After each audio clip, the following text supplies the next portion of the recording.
মানবজাতির প্রতিটি বিষয়ে সঠিক জ্ঞান লাভ করা জরুরি। সৃষ্টির সূচনা ও আল্লাহ তাআলার প্রথম সৃষ্টির বিষয়ে জানার আগ্রহ প্রতিটি মানুষের মনে।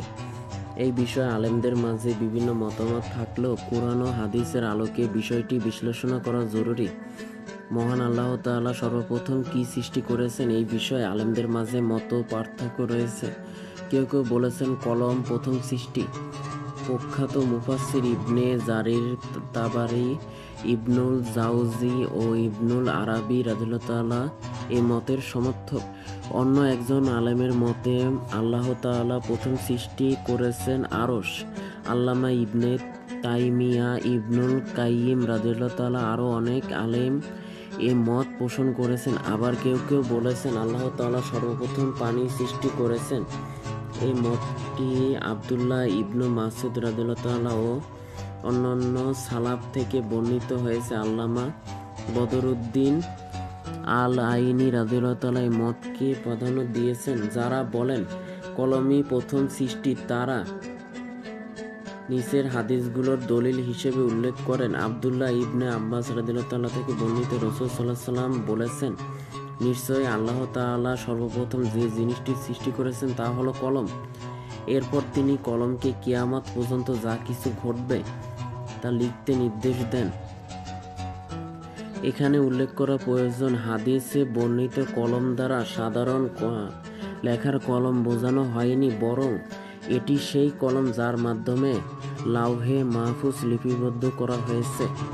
যারা বলেন আরশই প্রথম সৃষ্টি, তাদের দলিল হলো ইমরান বিন হোসেন রাদিয়াল্লাহু তাআলা থেকে বর্ণিত হাদিস, আদিতে একমাত্র আল্লাহ তাআলাই ছিলেন, তিনি ছাড়া আর কিছুই ছিল না। তার আরশ ছিল পানির উপরে। এরপর তিনি প্রত্যেক জিনিস লাউহে মাহফুজে লিখে রাখলেন এবং আসমান ও জমিন সৃষ্টি করলেন। যারা বলেন পানি প্রথম সৃষ্টি, তারা ইমরান বিন হোসেন রাজি এর উক্ত হাদিস থেকে প্রমাণ করেন যে পানি আরশের আগে সৃষ্টি হয়েছে। ইবনু হাজার আশকালানি রাদিয়াল্লাহু তাআলা বলেন যে পানি আরশের আগে সৃষ্টি হয়েছে। তাদের আরেকটি দলিল হলো আবু রাজিন রাজি থেকে বর্ণিত হাদিস, আমি জিজ্ঞাসা করলাম, ইয়া রাসূলুল্লাহ, আমাদের রব তার মাখলুক সৃষ্টি করার আগে কোথায় ছিলেন? তিনি বললেন, তিনি ছিলেন তার নূরের মধ্যে।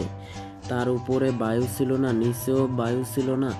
তিনি তার আরশ পানির উপরে সৃষ্টি করেছেন। তিরমিজি 3019, ইবনু মাজাহ আয়াত নং 182।